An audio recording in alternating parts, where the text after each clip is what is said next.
Olá pessoal, hoje nós vamos falar sobre mais um procedimento que considero prioritário. Ele está dentro dos procedimentos que nós conversamos anteriormente nas primeiras aulas, que se chama catéter ou cateter venoso central ou acesso central. Esse procedimento é um procedimento complexo, é um procedimento asséptico realizado pelo médico intensivista, só ele pode realizar, mas que mais uma vez nós da enfermagem estaremos presentes no início, no começo e no fim. No início nós estaremos presentes na preparação da bandeja, né? Que é o que nos cabe, porque a gente precisa conhecer o procedimento, por isso que eu passo o conteúdo para vocês, mesmo não sendo nossa atribuição, eu passo o conteúdo para vocês porque nós precisamos ter conhecimento do início do procedimento, dos materiais que são necessários para esse procedimento. Porque na hora que o paciente chega naquela situação de emergência, não tem tempo de você estar procurando em armário, em gaveta e preparando uma bandeja.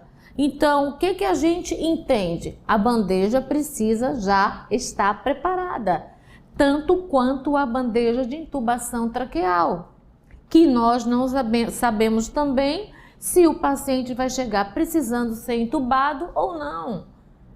Também não sabemos se o paciente vai chegar na UTI, vai ser admitido já com acesso venoso ou não. Se for um acesso venoso, se ele já esteja com acesso venoso periférico, dá para a gente fazer algumas drogas, algumas medicações imediatas, né? Mas a continuidade, a permanência dele na UTI não vai dar a possibilidade da gente continuar com esse acesso periférico. Vamos precisar de um acesso central. E esse acesso central é justamente o acesso que cabe ou que diz respeito, o que é atribuição do intensivista.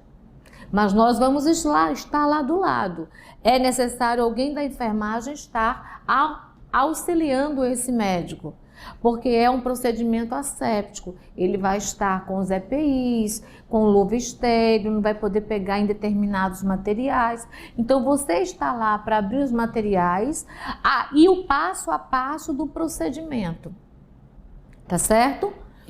Esta aula, na verdade, fora essa situação que nós estamos passando, quando essa aula é presencial, eu trago para o laboratório e mostro todos os materiais. Mas eu vou mostrar aqui como no slide e vocês podem pesquisar na internet também.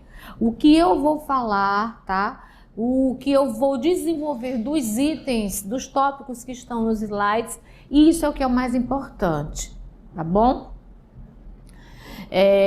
A técnica de introduzir um cateter central, o nome já está dizendo, um cateter, então é um tubo. Se é um tubo, tem um lúmen. Se tem um lúmen, que é a parte interna do tubo, é o local por onde vai ser infundida as drogas que o paciente vai precisar, ou as soluções também. Soluções, drogas, nutrição parenteral, hemoderivados. O que precisar ser infundido vai ser infundido por este cateter. Por conta das interações medicamentosas, este cateter não pode ter uma via só. Por isso que nós chamamos cateter de duplo lúmen. Ou seja, dentro dele existe uma divisão, uma parede dividindo dois espaços. Um espaço que sai mais adiante e um espaço que fica para trás. Por quê? Porque quando esse de trás, essa solução, se encontrar com o que está mais na frente, as medicações já estão diluídas com o sangue e não vai existir a interação medicamentosa. Deu para entender o meu raciocínio? Então, por isso que é importante. Aí eu mostro aqui para vocês, tá? Este cateter do lado externo, como ele vai ficar. Ele tem duas entradas. Então, aqui nós estamos apresentando, vou apresentar para vocês a anatomia, que é muito importante quando a gente quer entender a fisiologia, o que é necessário fazer, o que o médico está fazendo nesse procedimento, e para que a gente entenda o passo a passo do procedimento, da técnica, nós precisamos ter também conhecimento da anatomia. Por isso que é uma disciplina que vem antes da nossa, bem antes, para que quando chegue na disciplina de assistência ao paciente crítico, principalmente na UTI, nós tenhamos o conhecimento da anatomia na ponta da língua. Nós precisamos entender que aqui na parte do coração existem vasos entrando e saindo. Lembramos da anatomia e vamos saber que aqui é uma veia e o que sai do coração são as artérias. Saber que no coração são 4 câmeras, dois ventrículos superiores e 2 átrios inferiores. Eu estou mostrando isso aqui para que a gente lembre que nós precisamos da anatomia para poder então entender o passo a passo do procedimento da introdução de um cateter no acesso central. Nesse momento, o intensivista, ele conhece a anatomia para saber que ali abaixo da clavícula passa a veia subclávia. A veia. Por isso que é importante você saber que nas veias nós podemos infundir, nas artérias não. Então, na parte superior nós temos 2 átrios e na parte inferior nós temos 2 ventrículos. Nos átrios nós temos as veias sendo introduzidas, ó, tá? Existem, claro, válvulas aqui nesse espaço, impedindo que o sangue que entrou e que passou para a câmera e vai passando sucessivamente, evitando que ela feche e evita que esse sangue retorne. Então, tudo isso aqui, a anatomia é importante para você entender a fisiologia. Essa veia daqui, que nós chamamos subclávia, é uma das veias escolhidas pelo intensivista para que ele introduza um cateter.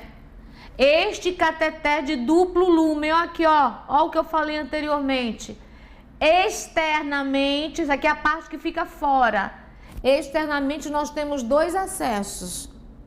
E eu ainda posso usar aqui o que nós chamamos de multivias e transformar esse único acesso aqui em mais 2 acessos.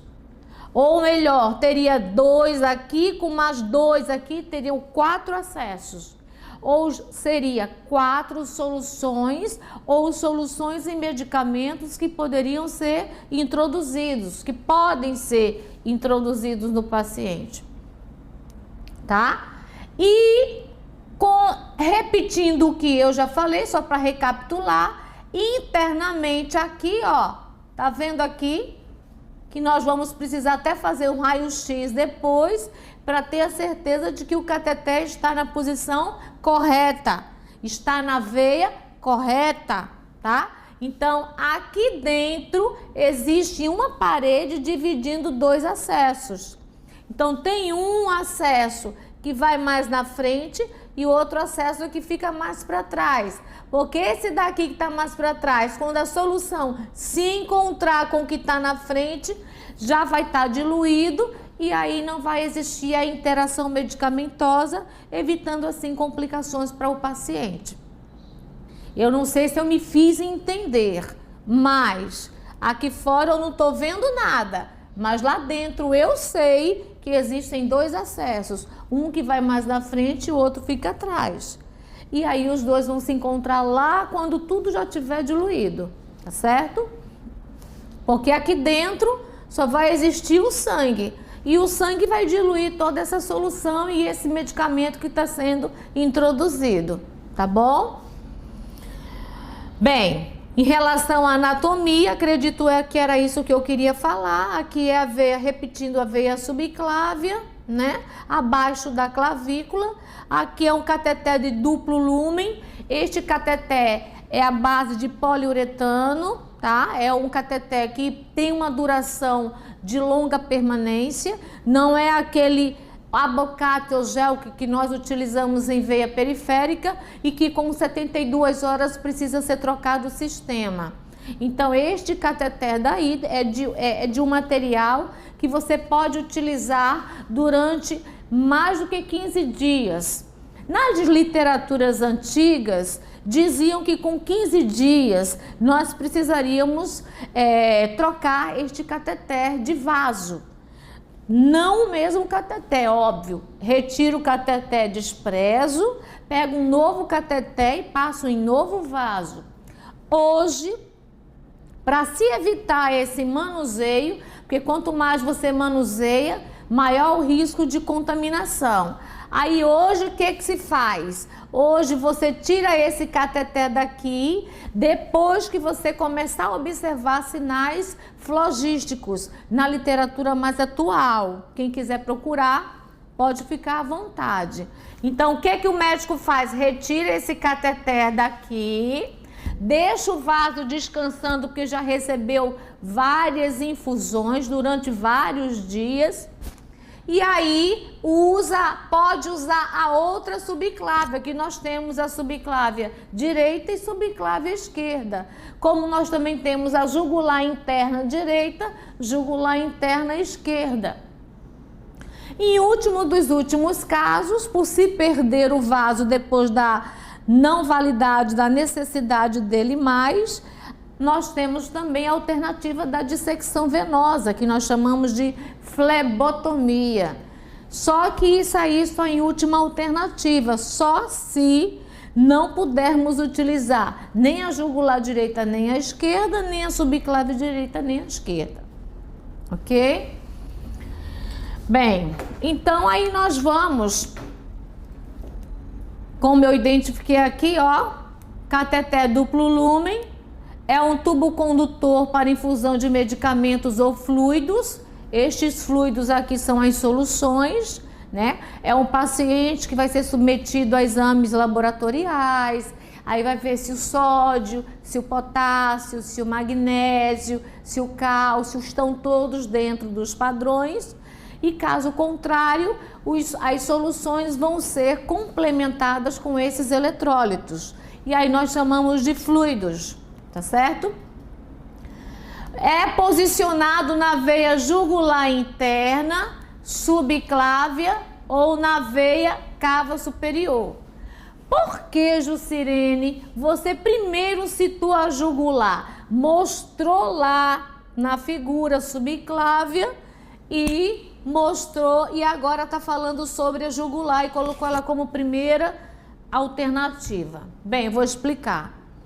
Lá está mostrando, porque é uma figura que você vai encontrar em qualquer pesquisa que você fizer. Porque é um vaso que você precisa, que você pode usar, né?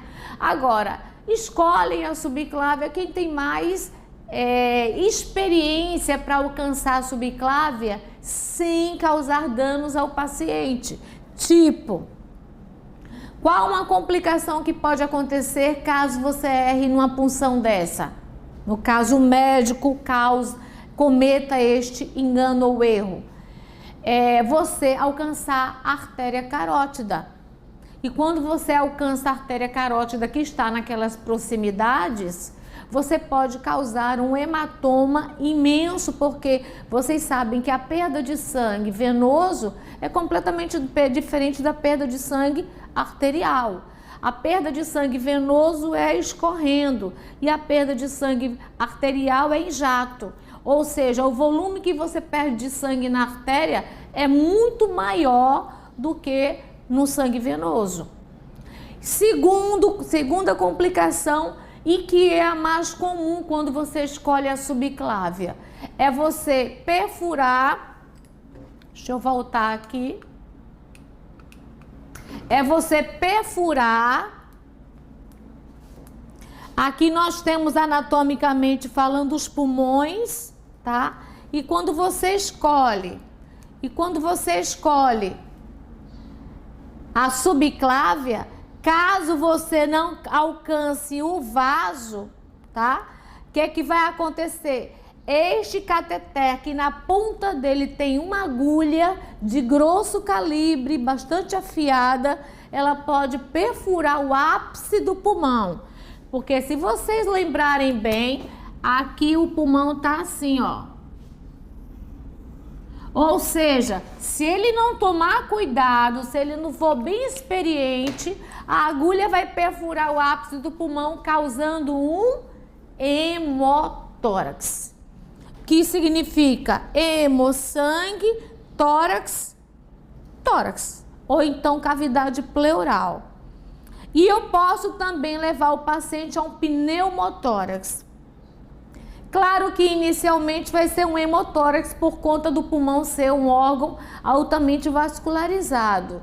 E aí vai ser muito difícil você controlar esse hemotórax. O tórax vai começar a distender por conta do sangramento e aí você poderá submeter o paciente a um procedimento cirúrgico para poder corrigir isso.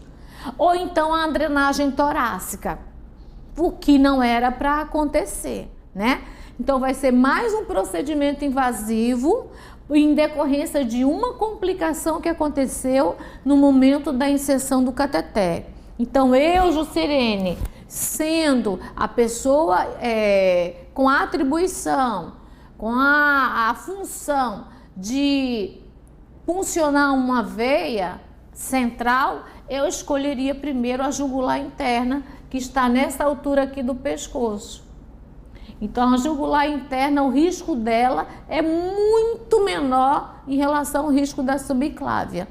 Eu acho que ficou explicado, né? Então, vamos dar continuidade.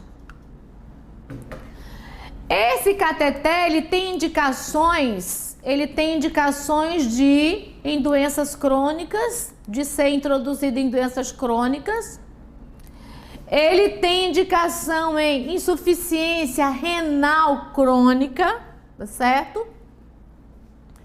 E ele tem indicações em situações oncológicas ou em pacientes que necessitem de várias infusões. Vamos voltar para cá.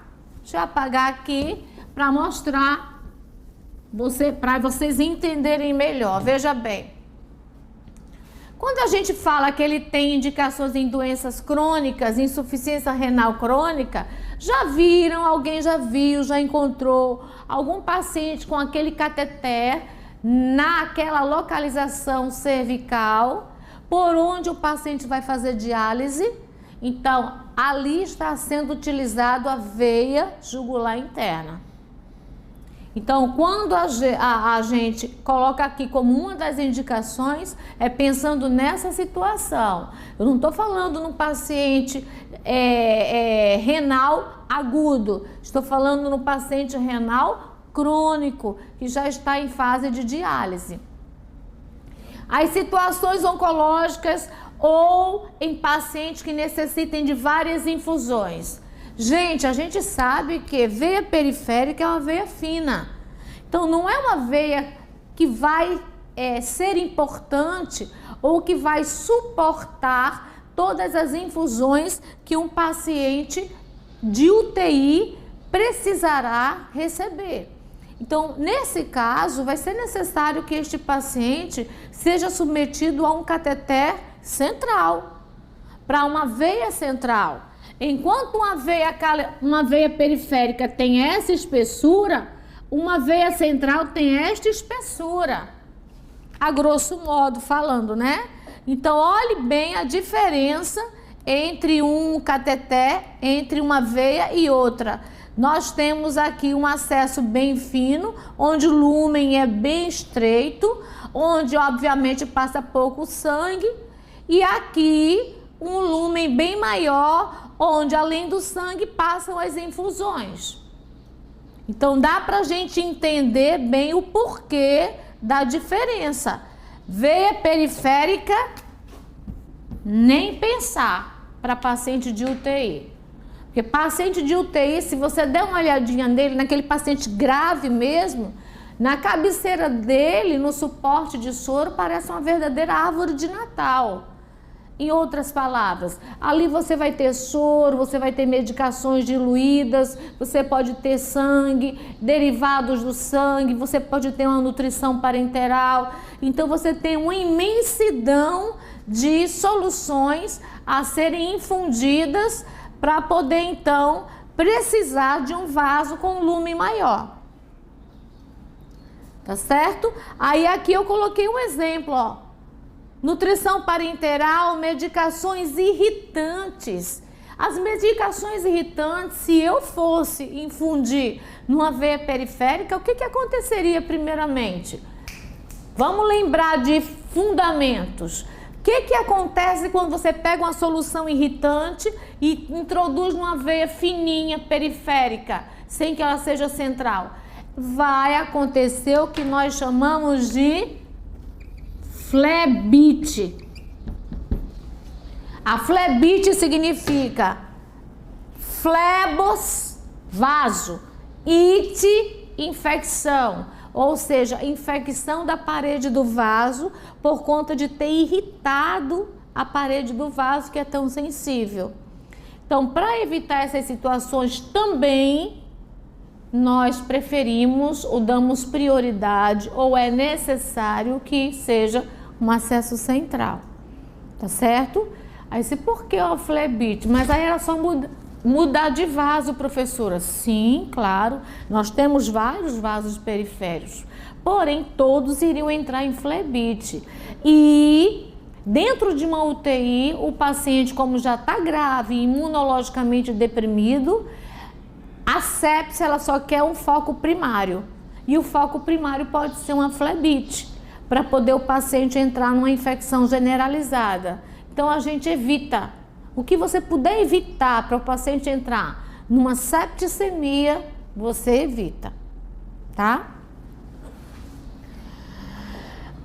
E drogas vasoativas, que são as drogas que vão ativar os vasos de uma forma ou de outra, ou contraindo, ou dilatando, ou então fazendo com que leve ao coração um aumento da contralidade, enfim, o nome já está dizendo, vai ativar o vaso, de alguma forma.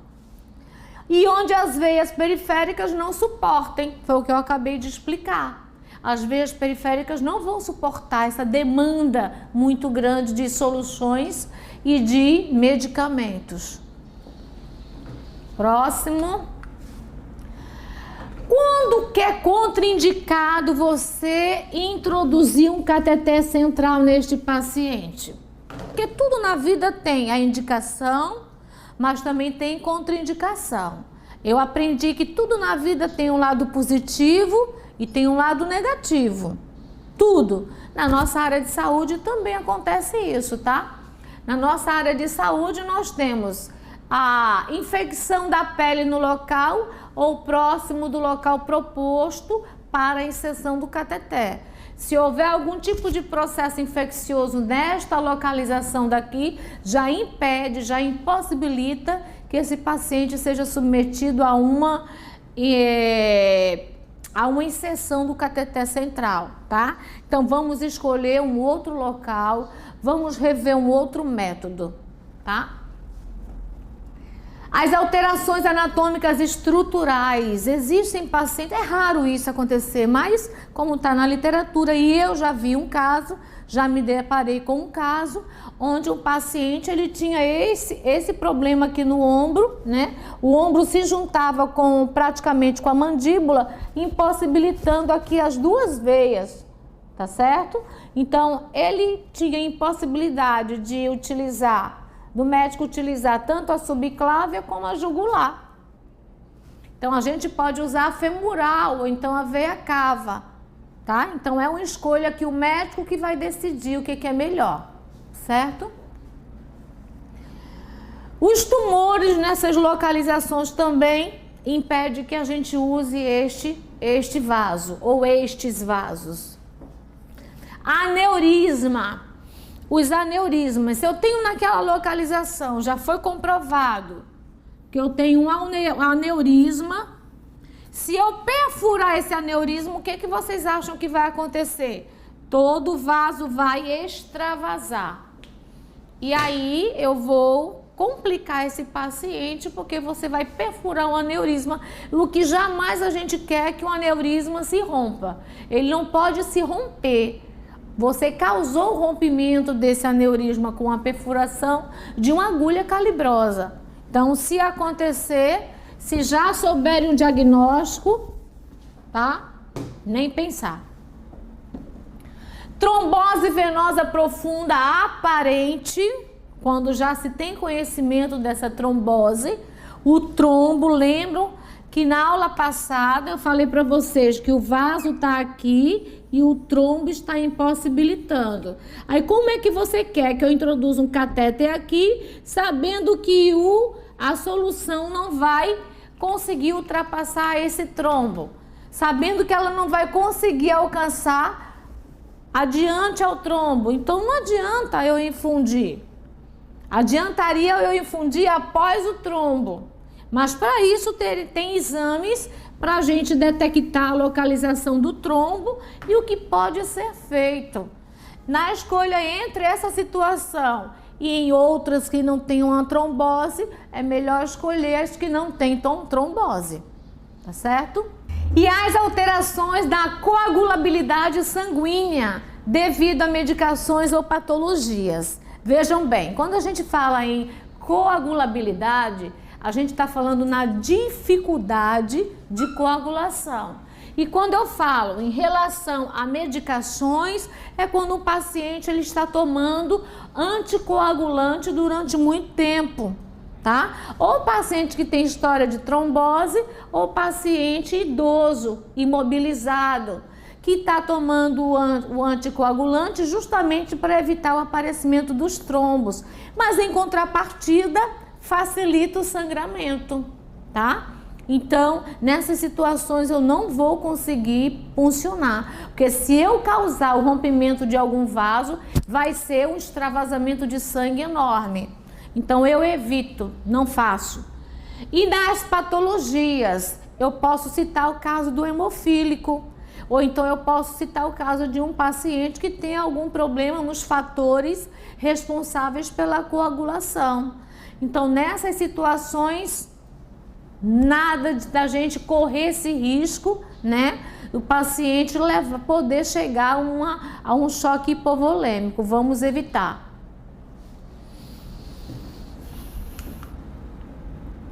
Como que é esse procedimento? Vamos lá, vamos começar. Vamos imaginar, acompanhe meu raciocínio. Então, vamos imaginar.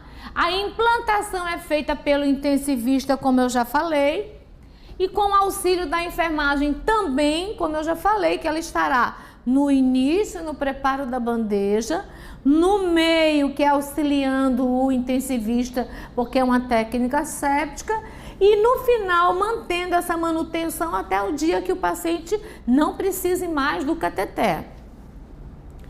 É necessário o exame de raio-x para confirmação da do posicionamento do cateter. Eu preciso ter certeza que ele está no vaso correto antes de infundir qualquer droga. A enfermagem ficará responsável por toda a manutenção até que o paciente não necessite mais do cateter. Que manutenção é essa? A professora fala tanto em manutenção, eu quero saber o que é manutenção na enfermagem. Bom, a manutenção na enfermagem é você cuidar daquele dispositivo até o dia que o paciente não precise mais dele. O que é o cuidar? Referente ao cateter, o cuidar é, primeiramente, não deixar obstruir o vaso. É um vaso calibroso, é uma técnica séptica, é uma técnica que serve como foco primário, assim, maravilhoso para sepse, tá? Segundo, eu preciso trocar o curativo dessa inserção do cateter todos os dias e a cada troca de curativo eu preciso ter a certeza de que não está havendo nenhum sinal flogístico. Porque, como eu falei em aulas anteriores, a infecção, ela precisa passar pelo processo inflamatório. Se passou pela inflamação, ninguém detectou, está instalada a infecção. Então, toda vez que eu for trocar o curativo, eu preciso observar como estão os sinais no local da inserção. Tem eritema? Tem uma dor localizada? Tem uma secreçãozinha saindo, que não seja ainda um exudato? Então, vamos começar. Tem alguma mudança no exame laboratorial desse paciente? Então, vamos começar a pensar na mudança do vaso. Passar de um vaso para outro vaso. É o que a gente faz na periférica. Só que em vez de 72 horas, a gente vai para mais de 15 dias. Ou até quando o paciente, de repente, apresentar os sinais inflamatórios. Porque cada um é cada um. Tem pessoas que com um catéter desse, que é um dispositivo, é um corpo estranho, ele antes de 15 dias ele já está no processo inflamatório. Já tem outras pessoas que com mais de 15 dias ela suporta. Passa mais de 15 dias, eu não estou sentindo nada, não está aparentando nada no local da inserção. Então, isso vai muito de paciente para paciente. Eu não posso radicalizar, tá entendendo? Então, foi por isso que houve uma mudança na literatura. Porque nós estávamos realizando um procedimento invasivo, manipulando, levando o paciente a um risco de uma infecção, às vezes sem necessidade, porque aquele determinado paciente ele poderia suportar mais tempo e você fez a mudança sem necessidade. Enfim. Bem, aí eu coloquei aqui o curativo diário com técnica asséptica e a visualização dos possíveis sinais flogísticos. E a permanência, segundo as literaturas mais recentes, é até que os pacientes comecem a apresentar os sinais de inflamação para que se pense em mudar de vaso. Porque nós temos tantos outros, nós podemos fazer um rodízio tranquilamente e deixar aquele primeiro vaso que você usou descansando, né? Descansando o que eu digo, sem o uso de drogas irritantes, de muitas soluções. Deixa ele lá descansando enquanto você vai usando os outros. Lembre-se do rodízio da insulina, tá? Para evitar a lipodistrofia, o acúmulo da insulina no único local. Então é a mesma coisa daqui, a gente faz um rodízio. E quais são as possíveis complicações desse cateter, tá certo? As possíveis complicações, tudo na vida também tem essas situações, né? Tem as vantagens, as desvantagens e tem dentro dessas desvantagens as complicações. Pneumotórax. O pneumotórax, ele é quando ele diz traumático é porque é um trauma, não era o que eu esperava.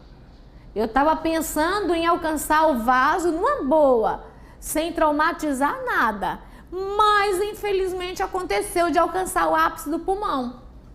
Aí, por isso que eu chamo de pneumotórax traumático. Porque no momento da inserção, sem querer, claro, eu estou aqui fora, o pulmão está lá dentro, o vaso está lá dentro, eu não estou visualizando nada. Eu tenho que ir pela anatomia. Estou falando do intensivista, no caso. Então, pode acontecer dele, de uma forma traumática, ele alcançar o ápice do pulmão e levar um pneumotórax, que significa ar na cavidade pleural. Tenho também o hemotórax traumático, também é um trauma, também é uma situação que ele não esperava, certo? Eu tenho um hematoma local, claro, se eu for perfurar o pulmão é um órgão altamente vascularizado, eu vou fazer com que haja um extravasamento de sangue no tórax. Pode haver até uma expansão, dependendo da perfuração, uma expansão do tórax, deixando o tórax bem mais, né, largo, né, por conta do acúmulo do sangue. Pode haver uma lesão arterial quando você lesiona a carótida, que é o vaso mais calibroso que passa naquela região.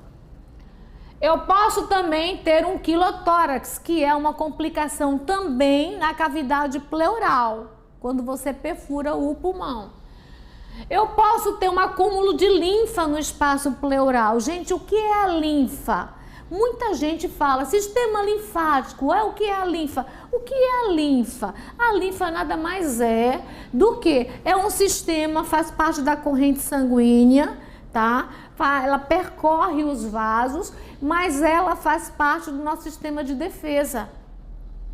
Então eu posso ter um acúmulo desse sistema de defesa num espaço em que ele não era para estar. Mas como foi perfurado, ele foi e se acumulou ali. Podendo levar a um derrame pleural. Quando leva um derrame pleural, o paciente precisa de um dreno de tórax. Aí lá vai mais um procedimento invasivo em decorrência de um problema que aconteceu, tá? Então o paciente é submetido a uma drenagem torácica. Pode ser unilateral e pode ser bilateral.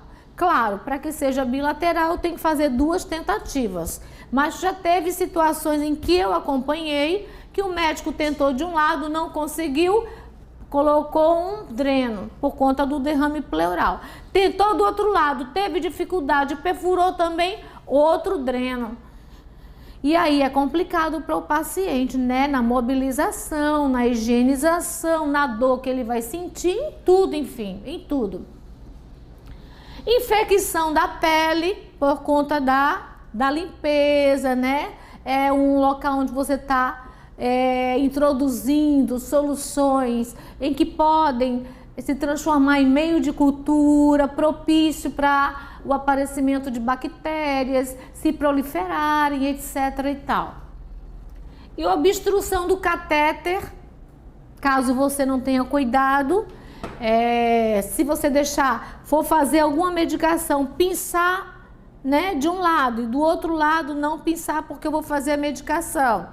E ao término, vou esquecer de abrir aquela pinça que eu fechei, automaticamente nada mais entra. Então, quando não tem solução nenhuma entrando no vaso, a tendência é o sangue retornar. Quando o sangue retorna, coagula. Quando coagula, obstrui, tá certo? E quando obstrui, a única solução é você retirar o cateter e passar outro. Aí você vai chamar o intensivista para que ele realize outro procedimento, onde na verdade a responsabilidade foi unicamente sua em deixar o catéter obstruído, em deixar ter acontecido essa obstrução do catéter, porque a visualização, o acompanhamento para que esse catéter não seja obstruído é de nossa responsabilidade, faz parte daquilo que eu falei anteriormente, manutenção. Então, eu não posso deixar esse cateter obstruir, porque se ele obstruir, vai ser necessário que o médico venha fazer uma nova punção. E aí ele vai fazer e o paciente vai sofrer e vai passar por um novo risco. E por último, depois de tudo isso, a pior situação e que infelizmente não é tão incomum nas UTIs é a situação da septicemia, que é a infecção generalizada. É aquela infecção que compromete todo o sistema. E eu vou ser muito sincera, nos 18 anos que eu trabalhei dentro de uma UTI, os pacientes que eram submetidos, que chegavam a essa situação de septicemia, raramente saíam. Óbvio, claro que eram pacientes imunologicamente deprimidos, então a gente já imaginava que se eles chegassem a uma septicemia, provavelmente não sairia. Não estou dizendo que é impossível, estou dizendo que é incomum, é difícil, impossível não, mas é difícil, tá? Então vamos fazer de tudo, vamos fazer os nossos procedimentos, usando os EPIs, com técnica séptica, sair de um paciente, vou para outro paciente, lavo minhas mãos, troco a luva, tudo que a gente está vendo hoje nessa situação em que nós estamos passando, vamos continuar fazendo. Que isso passe ou que não que isso venha passar, com certeza vai passar, mas não vamos deixar de seguir o que está sendo pedido agora. Vamos continuar fazendo, porque se outra coisa aparecer, outra situação nós passarmos, nós já vamos estar acostumados, adaptados, né, preparados para uma nova situação e que ela não se prolifere. Então era isso que eu queria passar para vocês, e mais uma vez peço que vocês olhem a internet, pesquisem, preparem suas dúvidas, porque na nossa live eu preciso que vocês me passem as dúvidas para que seja esclarecido e vocês respondam as atividades e as avaliações de uma forma precisa, tá? Eu estou à disposição de vocês. Eu posso não estar aqui filmando, estou na minha casa, mas eu estou trabalhando. Eu estou de olho em quem está entregando o trabalho, em quem não está. Então eu preciso de vocês, tá? Que vocês me passem esse feedback. Até a próxima.